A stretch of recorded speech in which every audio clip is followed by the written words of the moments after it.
third chapter. Of the woman carried the beginning of sin. But Satan came to the woman. Satan came to the woman. Read.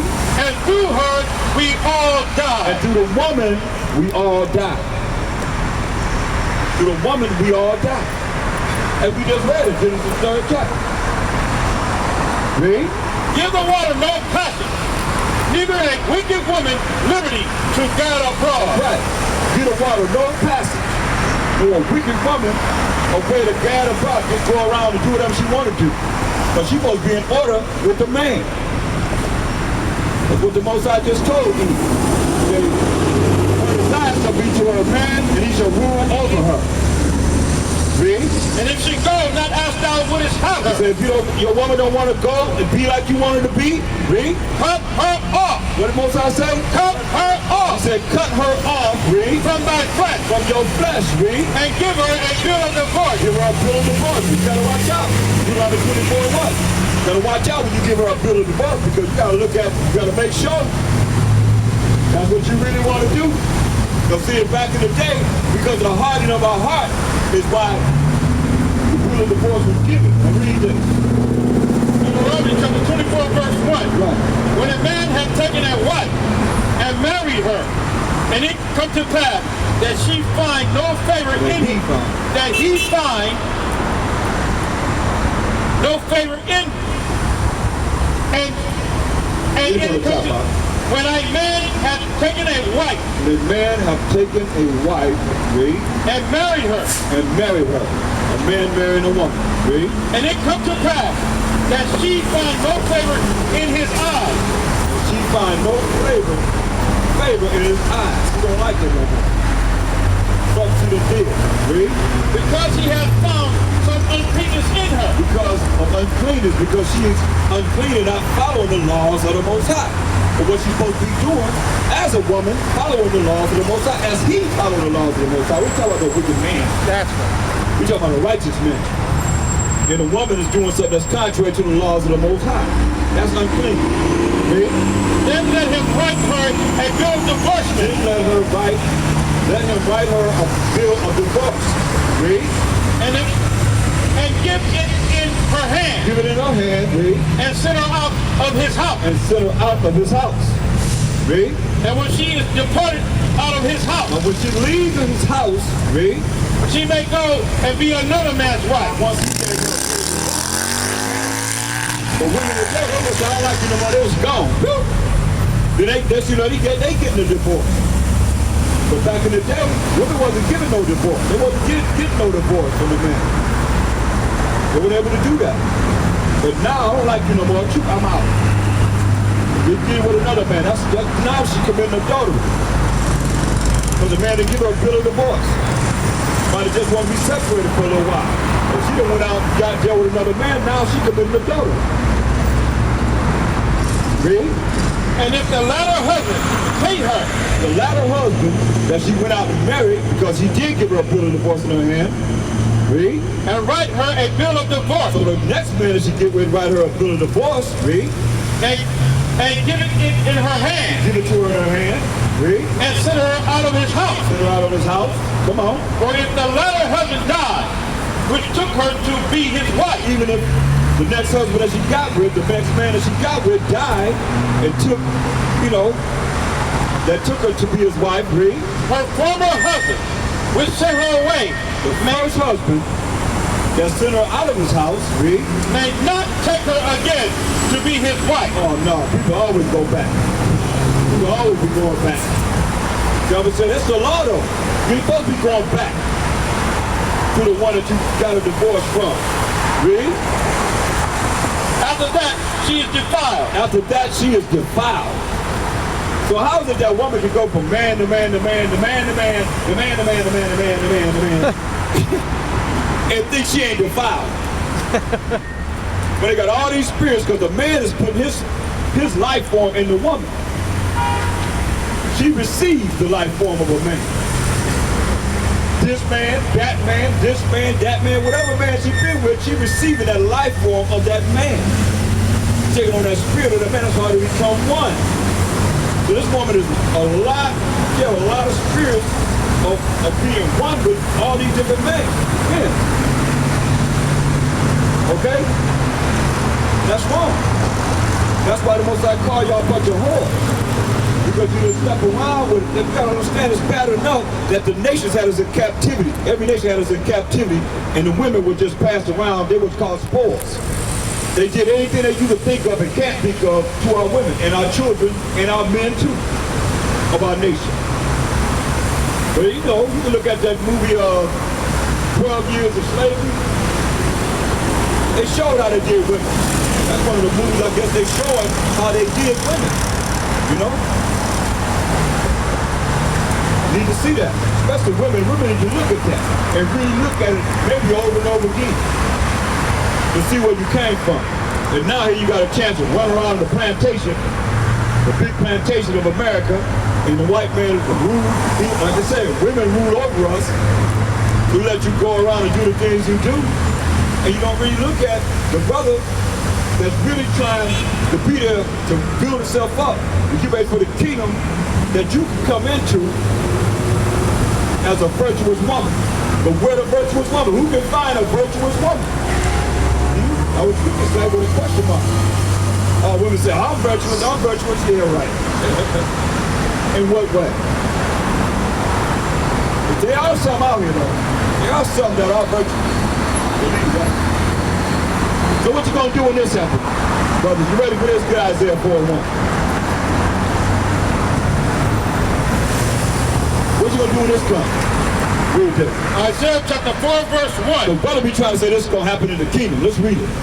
In that day, 7 women shall take hold of one man. Woo. Read it again. In that day, 7 women shall take hold of one man. What's gonna happen? 7 women shall take hold of one man. 7 women gonna take hold of one man. 7 women gonna take hold of one man. Read. Saying, we will eat our own bread. We'll eat our own food. We'll get our own food. 7 women gonna take hold of one man, so we'll eat our own food. Read. And wear our own apparel. Yeah, you're gonna come out of the pants. You're gonna start wearing dresses like you're supposed to. What do you think about it? This is something new for women wearing pants and so forth.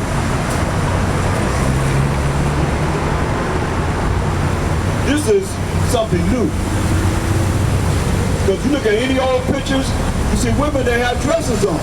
Even in the slave field. Yeah, the slave field, they be having dresses on with their heads covered up and they can pray anytime they want to. We do these things. They tell you in Deuteronomy 22 and 5 that a woman not supposed to wear that which pertains to a man. And a man not supposed to wear that which pertains to a woman. But nowadays, man, it's like, hey, you look at pants, you don't know, you look from behind, you don't know what it is. You don't know what it is. You know? Plus, you know, that's why y'all come with all these different diseases and so forth. But you're supposed to be having your stuff open. Ain't like a man when you got a zipper for. Ain't nothing coming out of there. Hopefully not. But if something come out of there, ain't no woman. The woman supposed to wear dresses. Look at any ancient pictures, you'll see the women had dresses on and the men had beards. They had beards. How you doing, sister? It's all right. You might not know, you know? Put on this beautiful dress. Come back to the culture. That's why I say read it again. Isaiah chapter 4, verse 1. Right. In that day, 7 women shall take hold of one man. In that day, 7 women gonna take hold of one man. Read. Saying, we will eat our own bread. Gonna eat our own food. Gonna have our own food supply. Read. And wear our own apparel. They're gonna wear their own apparel. They're gonna come out of these pants and put on dresses. Read. Only let us be called by thy name. So when a woman get married to a man, that woman takes on the man's last name. To only let us be called by thy name. To do what? To take away our reproach. To take away our reproach. Let me ask you something. Is there going to be any reproach, any disgrace in the kingdom? Come on. No more tears, no more sadness, no more crying, no more tear ducts. Going to be taken away from you. Ain't going to be no crying and sadness in the kingdom where somebody can disgrace you. Nah, all right. No more. That's what we're looking at. Y'all ready for that? No. So you got, even if it don't apply to you, you better get ready for it. You better get ready for it. But it's gonna happen. All you that's so caught up in yourself and think that this not gonna happen with you, the Most High gonna make sure it come around to you. And that might be your decision that you have to make whether or not you gonna make it to the kingdom or not. But he says it's gonna happen. A lot of people don't believe it though. Deuteronomy 21 and 15. They don't believe it. Take away this reproach. Because the times that will come on this earth gonna be so bad that women gonna be looking for real men. That's really standing up for righteousness. Read that. Deuteronomy chapter 21, verse 15. If a man have two wives, the man have two wives, this is a law. The man have two wives, read. One beloved, come on, and another hated. And the one he don't like, read. And they have borne him children. They have born, it's the law. They have born him children, read. Both the beloved, read. And the hated, read. And if the firstborn son be heard that was hated. So if the firstborn son is from the one that he don't like, read. Then it shall be, when he maketh his sons to inherit that which he hath. Right, so when he makes his inheritance to his sons, read. That he may not make the son of the beloved firstborn before the son of the hated. Right, so you can't, all he's talking about is the inheritance that's going to the son. To pass the inheritance down to the firstborn son. That's all he's talking about. Has nothing to do with a man having more than one wife, because he just said if a man have two wives. Now this is the argument. For anyone that don't believe this, read 2 Samuel 12. Start at verse 8. Everybody know the King David story. King David was on the roof and he seen Bathsheba bathing. She was married to Uriah, the Hittite, a soldier that was in his army. And he laid with that woman. And she got pregnant. And so when Uriah came back from the war, David told him to go and lay with his woman. Go home and lay with your woman, knowing that she was already pregnant by King David. But Uriah didn't do it. He said, your man is intense. I'm gonna stay here right and watch the king. Watch over the king. So the Most High sent the prophet to David. He gave him this message. Listen. Go ahead. 2 Samuel chapter 12, verse 1. And the Most High sent Nathan unto David. So the Most High sent the prophet Nathan to King David. Read.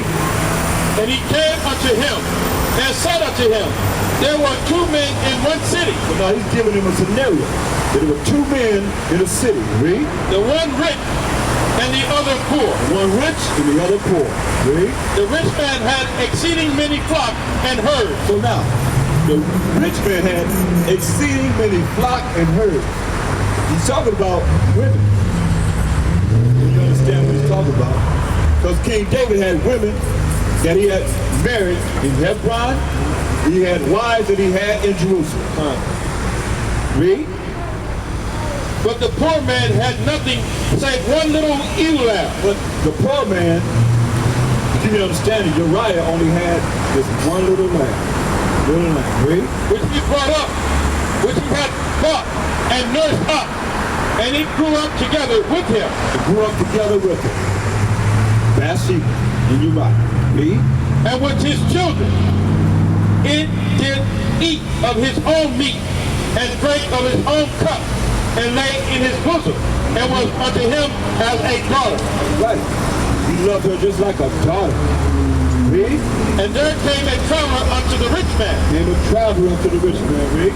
And he spared to take of his own flock and of his own herd to dress for the wavering man that was come unto him. Right. Go ahead.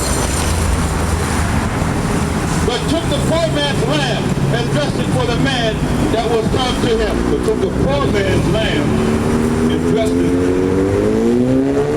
for the man that was hungry. Wait for a man that came. He he took the poor man's lamb instead of his own lamb. He had all kind of flocks, right?